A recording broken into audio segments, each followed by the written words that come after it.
17 Maret dunia merayakan pentingnya tidur dengan perayaan World Sleep Day. Tidur merupakan pondasi dari kesehatan dan kualitas tidur dapat mempengaruhi tidak hanya kesehatan fisik namun juga kesehatan mental. Kondisi ini tentu tidak dapat dianggap sepele karena dapat mengganggu aktivitas sehari-hari. Lalu seperti apa detailnya? Bersama saya Khairunisa, let's talk about it.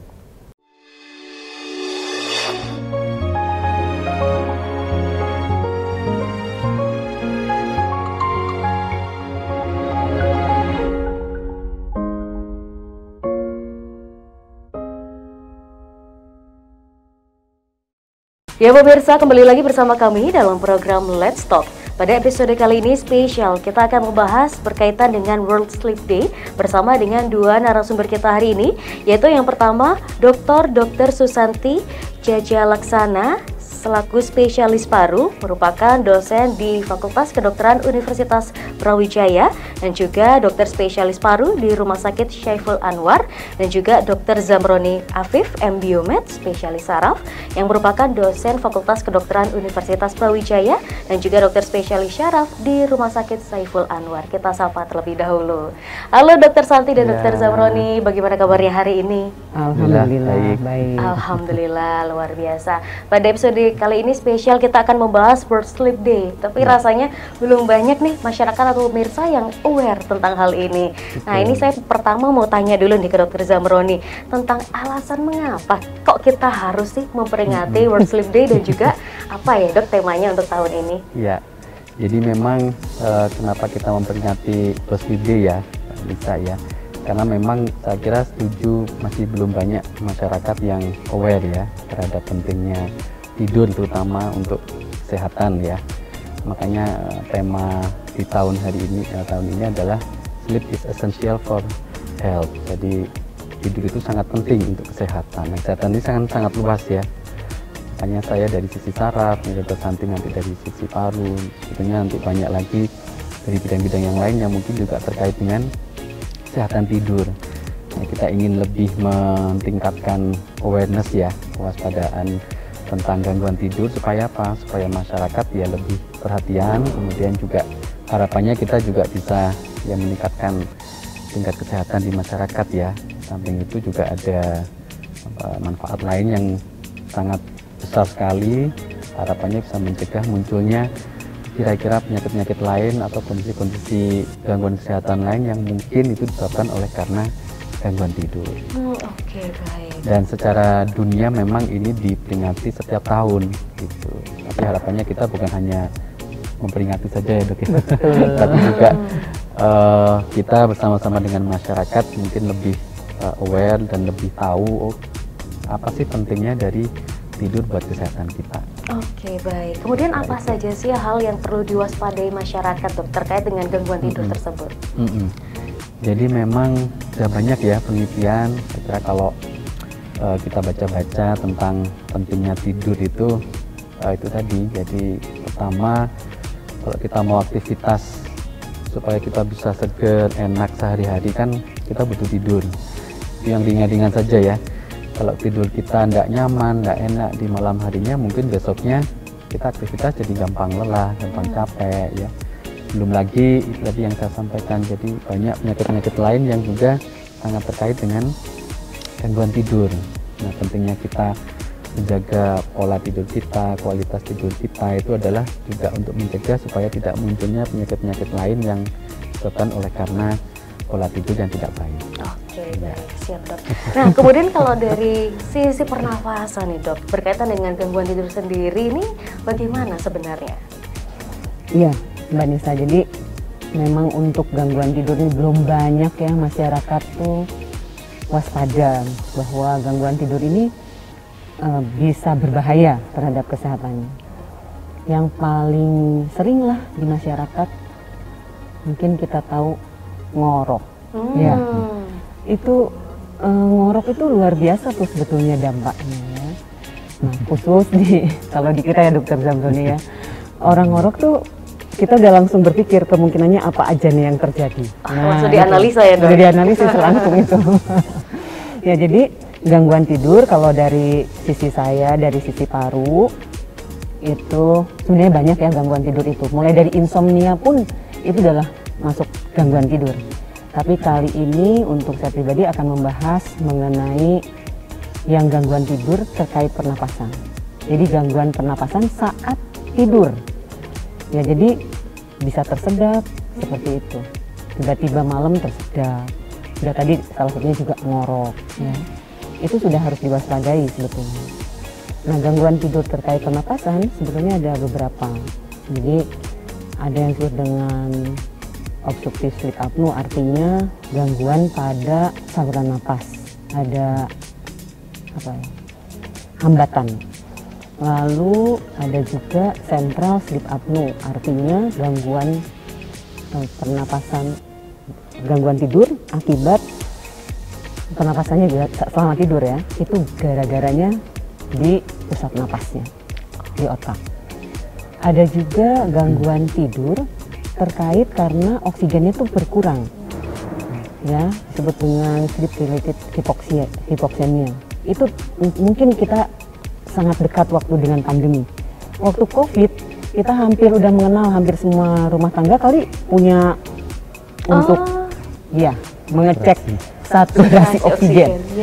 Itu waktu COVID juga berkorelasi.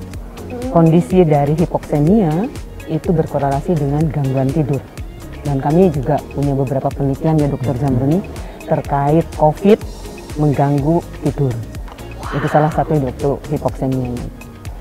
Lalu juga ada gangguan tidur terkait ventilasi, yaitu tadi hipoventilasi. Jadi ventilasinya atau saluran napasnya berkurang. Gitu. Ada beberapa penyakit yang paling sering kita temui. Ya, diantaranya adalah asma atau penyakit akibat rokok, itu berkorelasi dengan gangguan tidur.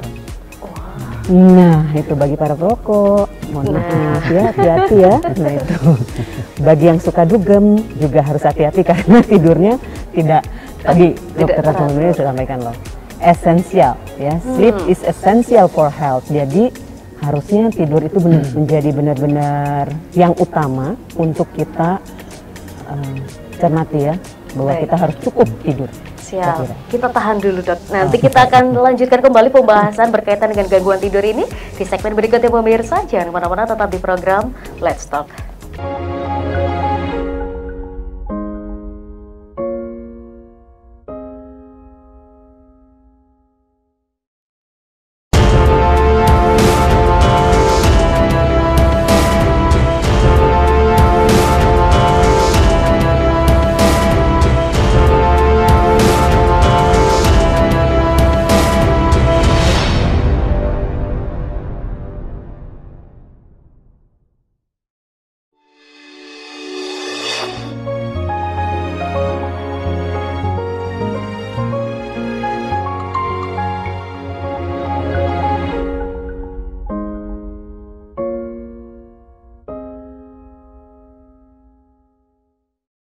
Ya pemirsa, kembali lagi bersama kami dalam program Let's Talk, masih berbincang dengan Dr. Santi dan juga Dr. Zamroni. Kita akan membahas seputar gangguan tidur dalam rangka World Sleep Day. Nah, pada segmen sebelumnya telah banyak dibahas dan pada segmen kali ini kita akan melanjutkan kembali. Pertanyaan untuk Dr. Santi. Dok, tadi sempat disebutkan ada obstructive sleep apnea. Kira-kira siapa saja sih orang-orang yang beresiko terkena penyakit tersebut?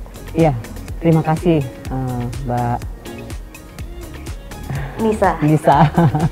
Jadi Mbak Nis, untuk tadi seperti yang sudah saya singgung di awal ya di segmen pertama, bahwa pasien-pasien yang kita harus cermati adalah pasien atau siapa sih teman tidurnya yang memahami bahwa atau mengetahui kalau tidur ngorok.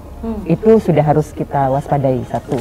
Yang kedua tentu saja tadi terkait perokok ya, itu juga menjadi yang harus terwaspadai karena penyakit-penyakit akibat rokok ini membuat atau zat aktif dari rokok, nikotin, itu juga berakibat pada kemampuan bernapas ya, itu juga harus diwaspadai. Ketiga tentu saja alkoholisme ya, alkoholisme itu juga sama, akan melemahkan ya otot-otot napas dan sebagainya, itu juga berisiko untuk terjadinya gangguan tidur. Kalau untuk penyakit, kalau terkait paru tadi sudah saya sampaikan ya, pasien-pasien asma, pasien-pasien yang PPOK atau paru molor, itu juga harus waspada untuk dicermati terkait tidurnya. Oh, Itu Mbak Nis. jadi ketika ada gejala awal lebih baik langsung konsultasi gitu dok ya kepada dokter terkait. Baik, terima kasih dokter Santi. Berikutnya kalau kita membahas dari sisi syaraf dok, nah, berkaitan dengan gangguan tidur sendiri seperti apa? Ya, terima kasih. Jadi kita mengacunya pengelompokan gangguan tidur ya secara internasional. Ada yang kita sebut dengan International Classification of Sleep Disorder. Jadi klasifikasi internasional tentang gangguan tidur. Jadi saya sampaikan ke Santi ada insomnia. Ya, insomnia itu kalau kita kenalnya mungkin sulit tidur gitu ya. Tapi bukan hanya sulit tidur, jadi dia bisa saja sulit memulai tidur. Artinya kalau mau tidur kok susah ya, enggak cepet-cepet Nggak tidur nyaut dalam gitu ya. Ngantuk. Masih melek lagi ya gitu ya. Ada juga yang sulit mempertahankan tidur. Artinya tidurnya mungkin gampang, tapi di tengah-tengah dia kebangun lagi. Nah itu kan juga mengganggu kualitas tidur ya. Atau yang sering pada usia tua itu biasanya jam tidurnya kan jadi pendek ya. Jadi dia dini hari sudah kebangun, habis itu nggak bisa tidur lagi. Itu juga termasuk insomnia sebetulnya. Kemudian ada juga yang kebalikan dari insomnia, namanya hypersomnia. Artinya apa? Mudah tidur. Ngobrol gini aja udah ngantuk gitu ya. Ngantuk. Tengah-tengah kuliah udah ketiduran gitu ya. Artinya kita harus hati-hati ya. Ini bisa normal, bisa enggak sih ya. Tapi ada beberapa hal yang perlu kita waspadai. Oh, kalau dia kok gampang ngantukan gitu ya. Nyetir ketiduran bisa kecelakaan, itu bahayanya. Artinya itu hal-hal yang kita waspadai. Bisa saja ini suatu hal yang tidak normal ya. Kemudian yang ketiga yang tadi sebenarnya disampaikan Dr. Santi ya, sleep related breathing disorder. Jadi gangguan tidur yang terkait dengan pernafasan. Salah satunya obstructive sleep apnea. Masih ada lagi yang lain yaitu sleep related movement disorder. Ini mungkin juga sangat khas di bidang saraf ya. Gangguan tidur yang terkait gangguan gerak. Jadi contohnya apa? Saat tidur, baru mau tidur, ada muncul gerakan di kaki atau di tangan misalkan ya.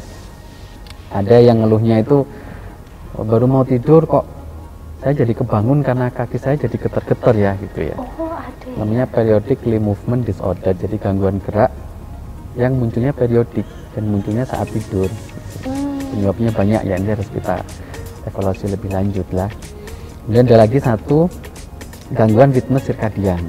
Jadi di tubuh kita ini ada yang mengatur pola tidur masing-masing ya, namanya ritme sirkadian. Nah, ada beberapa penyakit yang menyebabkan terjadinya gangguan ritme sirkadian. Misalkan ya contoh yang ringan mungkin jet lag. Tahu ya, nah, kalau kita misalkan flight pergi ke Eropa misalkan ya, more than 10-12 hours mungkin di pesawat gitu ya. Seharusnya di sana kita sudah jam tidur misalkan, tapi di sana masih siang, terang. Jadinya kita bingung, kok ngantuk tapi harus bangun ya gitu. Jadinya lemas, pusing, mual, macam-macam reaksinya. Nah, itu salah satunya gangguan ritme sirkadian, namanya jet lag. Masih banyak yang lain sebetulnya, tapi paling enggak itu beberapa pengelompokan utama dari gangguan tidur ya yang harus kita waspadai. Jadi apakah itu sulit tidur, insomnia, apakah jadi mudah tertidur ya, ngantukan, hipersomnia, atau terkait pernafasan tadi ya, sleep related breathing disorder, atau sleep related movement disorder, jadi terkait gangguan gerak saat tidur. Dan yang terakhir gangguan ritme sirkadian. Nah, ini gejalanya biasanya saling overlap. Misalnya pasien kadang ngeluh gitu tadi, mudah kebangun saat tidur karena sesek, sulit bernafas, jangan-jangan obstructive sleep apnea. Tapi jadinya pasien sulit tidur gitu kan, karena gampang kebangun karena usaha untuk nafas gitu. Besoknya dia jadi gampang lemes, jadi gampang ngantuk, jadinya hipersomnia. Artinya bisa saling berinteraksi gitu ya. Tapi harus kita cari, oh kira-kira penyebab utamanya apa ini.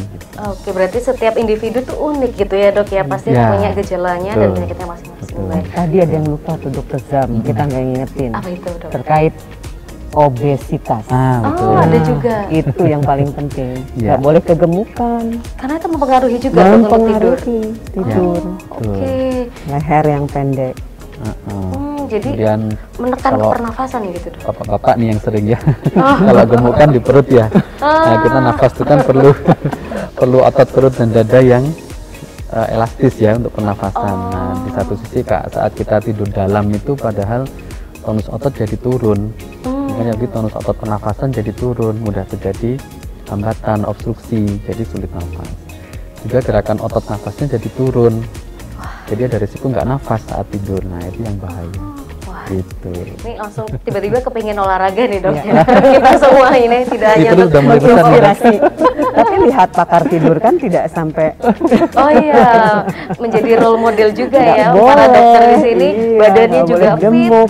dan juga ini menjadi contoh yang baik nih untuk pemirsa. Berarti yang sudah mulai ada beberapa tanda yang beberapa kali disebutkan oleh Dokter Zamroni maupun Dokter Santi, kira-kira harus berhati-hati. Dan kita masih akan ngobrol lagi tentang gangguan tidur di segmen berikutnya pemirsa. Jangan kemana-mana, tetap di program Let's Talk.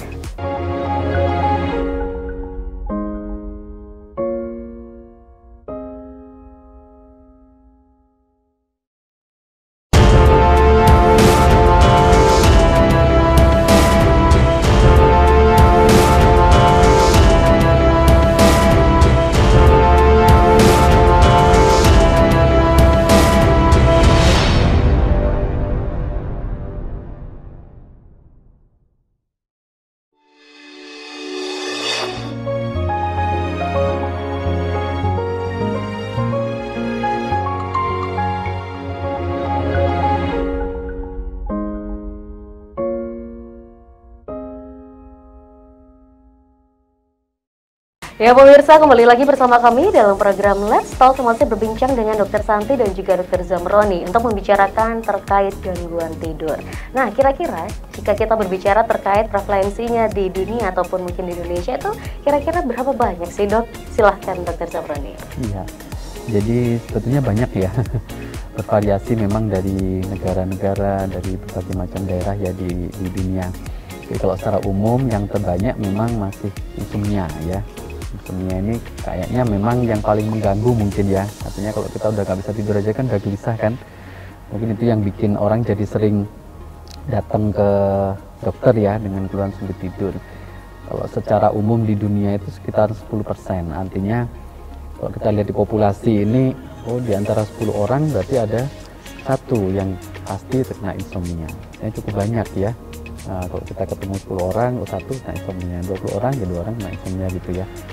Nah, cuman yang harus kita waspadai, mungkin masih banyak penyakit-penyakit selain insomnia di gangguan tidur tadi ya, yang mungkin belum banyak aware di masyarakat. Nah, ini yang mungkin prevalensinya sebetulnya kasusnya banyak gitu ya. Cuman yang berobat ke kita atau mungkin yang berkonsultasi ke medis mungkin juga belum banyak. Nah, ini yang perlu kita waspadai. Dan yang kedua juga semakin meningkat prevalensi atau kasus-kasus kejadian yang disebabkan oleh karena gangguan tidur. Biasanya datang sudah dalam kondisi sakit ya. Entah itu kalau kami di saraf mungkin stroke ya, penyakit kardiovaskuler, jantung, metabolik tadi ya, obesitas, diabetes, itu sangat terkait dengan gangguan tidur ya. Artinya kadang pasien datang dalam kondisi penyakit yang lain. Setelah kita tracing, kita tanya, ternyata salah satu penyebabnya mungkin dari gangguan tidur yang sudah lama. Nah, itu yang perlu kita waspadai. Siap. Wah, ini ketika kita sudah paham terkait gejalanya, kemudian siapa saja sih orang-orang yang biasanya terkena penyakit gangguan tidur. Nah, kira-kira cara mencegahnya ini bagaimana nih? Mungkin dari Dokter Santi terlebih dahulu, mungkin dari pola hidup sehatnya atau bagaimana dok? Silahkan. Iya, terima kasih Mbak Nis. Jadi sebenarnya kalau kita mencegah untuk tidak terjadi gangguan tidur, sebenarnya hampir sama lah ke seluruh penyakit yang lain juga ya.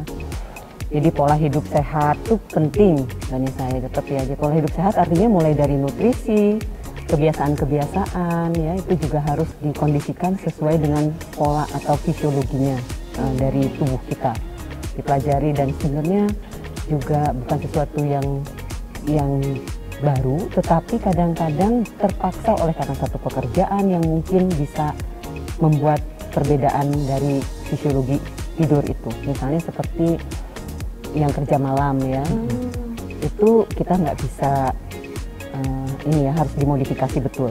Jadi betul-betul seperti apa sih untuk bisa mendapatkan tidur yang optimal. Nah, ini juga menjadi penting. Tapi terkait tadi pencegahan, sekali lagi saya sampaikan bahwa nutrisi penting ya. Nutrisi yaitu makanan-makanan yang tidak membuat kita menjadi obes tentu saja ya. Bukan hanya obes, tadi disampaikan Dokter Zamroni bahwa lingkar pinggang ini menjadi catatan tersendiri. Kenapa terjadi penumpukan di perut ya, lemak terjadi penumpukan di perut itu kenapa, dan sebagainya. Selain nutrisi tentu saja aktivitas. exercise. Exercise itu meskipun pasien di kursi roda sebetulnya tetap wajib exercise. Oh. Ya, entah itu kepala ya atau tangan misalnya atau kaki atau digerakkan tetap meskipun pasien. Jadi exercise penting. Penting mengapa tadi sudah disampaikan bahwa untuk tidur itu adalah perlu balance antara aktivitas dengan kebutuhan tidur. Nah kalau misalnya aktivitasnya cuma duduk doang, kadang-kadang jadi tidurnya gimana ya dok ya? Nggak cukup ya karena kurang tidurnya karena nggak merasa bahwa sudah balance. Jadilah merasa bahwa ini insomnia, padahal mungkin itu insomnia yang semu ya karena aktivitasnya kurang baik, kurang tepat. Kalau kita exercise, ada energi yang dikeluarkan yang tentu saja kita juga akan menjadi lebih mudah untuk tidur ya, dengan exercise dan sebagainya, dan lebih bugar. Dan juga ada hormon-hormon yang dikeluarkan, diantaranya endorfin dan sebagainya yang membuat kita lebih happy, lebih senang ya, menikmati semua, mensyukuri semua nikmat yang diberikan tuh lebih baik. Jadi harus exercise. Yang ketiga tentu saja kita harus menghindari semua yang kurang baik ya. Tadi sudah disebutkan ada yang kurang baik adalah salah satunya kalau terkait pekerjaan saya tidak memberikan sesi di sana ya karena memang masing-masing punya panggilan sendiri untuk bekerja. Tapi terkait habit atau kebiasaan seperti yaitu merokok, ini sulit sekali ya merokok. Terus pergaulan ya tentu saja sekarang yang milenial ini luar biasa ya. Meskipun tidak datang ke tempat-tempat yang luring, tapi tempat di daring ini juga menjadi catatan tersendiri untuk kaum milenial yang semua bekerja di depan laptop sampai lupa tidur pun tetap buka HP ya, bahkan laptop juga di tempat tidur itu juga menjadi catatan tersendiri ya, karena lupa waktu dan sebagainya akhirnya. Nah, ini menjadi sangat-sangat penting saya rasa untuk yang harus dicegah. Baik, terima kasih Dokter Santi. Kalau dari Dokter Zamron ini bagaimana nih untuk pencegahannya? Ada satu kebiasaan mungkin ya Mbak Anis yang perlu kita tekankan yang kita sebut dengan sleep hygiene. Jadi hygiene itu kan kesehatan ya. Sleep artinya tidur, artinya ada beberapa perilaku atau pola yang harus kita terapkan supaya menjaga kualitas tidur kita ya. Antara lain tadi disampaikan, jadi kita harus menjaga pola tidur kita. Artinya jangan biasakan begadang ya. Oh besok mau ujian mahasiswa nih, mau belajar dulu begadang, sebenarnya nggak boleh ya. Harus kita biasakan. Oh kalau kita sehari-hari memang kira-kira ya sekitar tidur jam 10, jam 11 misalkan kalau kebiasaan kita, atau mungkin berapa ada yang sampai jam 12 misalkan karena work, kerjaan atau apa, ya boleh nggak apa-apa. Tapi di satu sisi jangan sampai berlebihan dari itu. Supaya apa? Supaya tadi yang saya sampaikan ritme sirkadian di tubuh kita tetap terjaga. Artinya kita akan tetap terbiasa, oh kita tidur jam sekian, mungkin subuh jam 4, jam 5 sudah kebangun gitu ya. Jadi pola tidur itu akan tetap terjaga untuk menjaga kualitas tidur kita. Dan yang kedua tadi, jadi kalau sudah mau tidur, siapkan diri kita dan lingkungan kita untuk tidur. Jadi nggak boleh mau tidur, lihat status dulu gitu ya. Lihat komen dulu, jangan ya. Artinya nanti keterusan, semakin penasaran, aduh jadi nggak tidur-tidur ya. Buka ini jadi nggak tidur gitu. Kemudian ya kalau mau tidur itu lebih bagus cahaya gelap. Kenapa? Karena cahaya gelap itu akan merangsang salah satu hormon ya di otak kita namanya melatonin. Melatonin itu diproduksi sebetulnya ketika kita sudah mulai jam-jam tidur, jam 8, jam 9, jam 10 malam. Makanya kita ngantuk itu karena memang melatonin saat itu tinggi. Nah kalau saat tubuh kita butuh tidur tapi cahaya masih terang, itu akan menghambat produksi melatonin, itu akan mengganggu pola tidur seterusnya gitu ya. Kemudian satu lagi jadi pola makan, olahraga harus teratur, tapi usahakan makan itu jangan terlalu mepet waktu tidur. Anjurannya paling nggak 3 jam.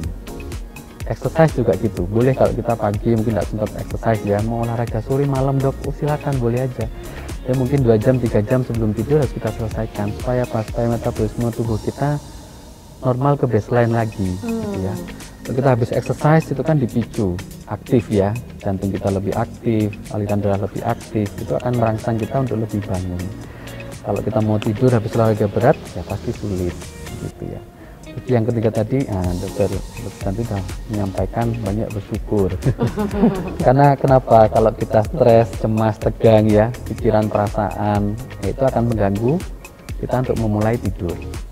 Artinya sangat penting buat kita untuk mempersiapkan kondisi psikologis mungkin ya, supaya kita tenang, pikiran kita tenang, perasaan juga tenang, dan itu akan merangsang untuk tidur lebih baik.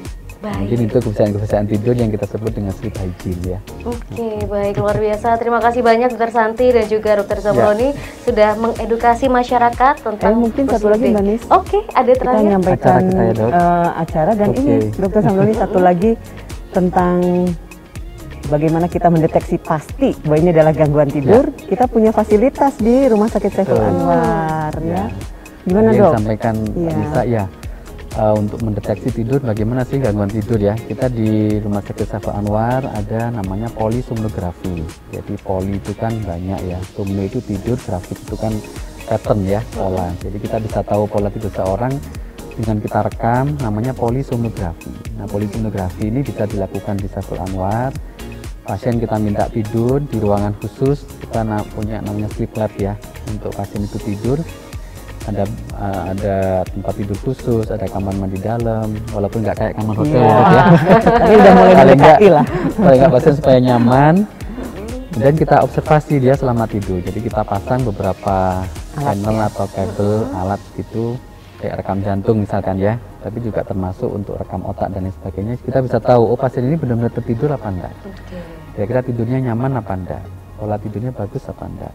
Termasuk juga mendeteksi tadi ada obstructive sleep apnea gitu ya. Betul. Nah, itu kita bisa tahu saat itu, oh ini benar-benar henti nafas, gangguan pernafasan saat tidur. Nah, itu kita evaluasi dengan polisomnografi.